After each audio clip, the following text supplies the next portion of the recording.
আল্লাহর নবী সাল্লাল্লাহু আলাইহি ওয়াসাল্লাম বলছিলেন, এই দুনিয়াতে যা কিছু আছে, পুরা দুনিয়াতে, তার মধ্যে আমার তিনটা জিনিস পছন্দ।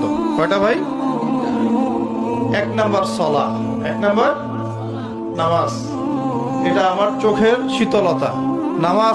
নামাজে দাঁড়ালে আমার হৃদয় শান্ত হয়, চোখ ঠান্ডা হয়ে যায়। এটা নবী সাল্লাল্লাহু আলাইহি ওয়াসাল্লামের পছন্দের। দুই নাম্বার, এই পুরা দুনিয়ার মধ্যে আমার পছন্দ হচ্ছে সুগন্ধি। কি পছন্দ? সুগন্ধি। 10টা টাকা যদি আর্ন করেন, 1 টাকার সুগন্ধি কিনেন, সুন্নাত। সুগন্ধি সাথে রাখতে হয়, ব্যবহার করতে হয়, মনটাও ভালো থাকবে। আর সুগন্ধি বেশি ইউজ করলে রোগ ব্যাধিও কম হয়।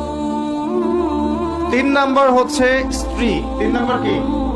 স্ত্রী। স্ত্রীরা আমার পছন্দ। নবী সাল্লাল্লাহু আলাইহি ওয়াসাল্লামের এই 3টা জিনিস পৃথিবীতে পছন্দ।